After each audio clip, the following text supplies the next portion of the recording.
What are you doing this morning? We having breakfast? Oh, I thought you were on the phone. No. Yeah, we're cooking up breakfast.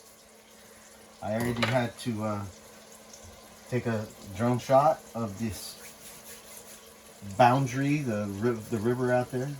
And it's kind of gloomy out, and the clouds are really low, so I couldn't fly very high. Ah.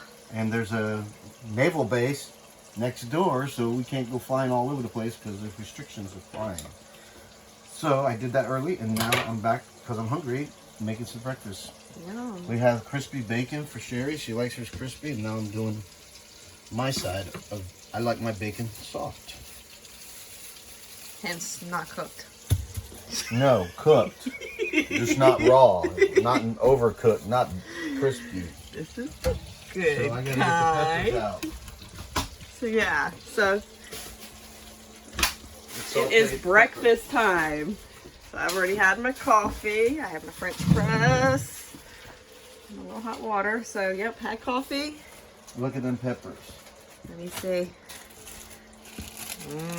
Now we're gonna slice up some bacon and put it in there. My bacon. Your bacon. All right, I'm gonna walk outside.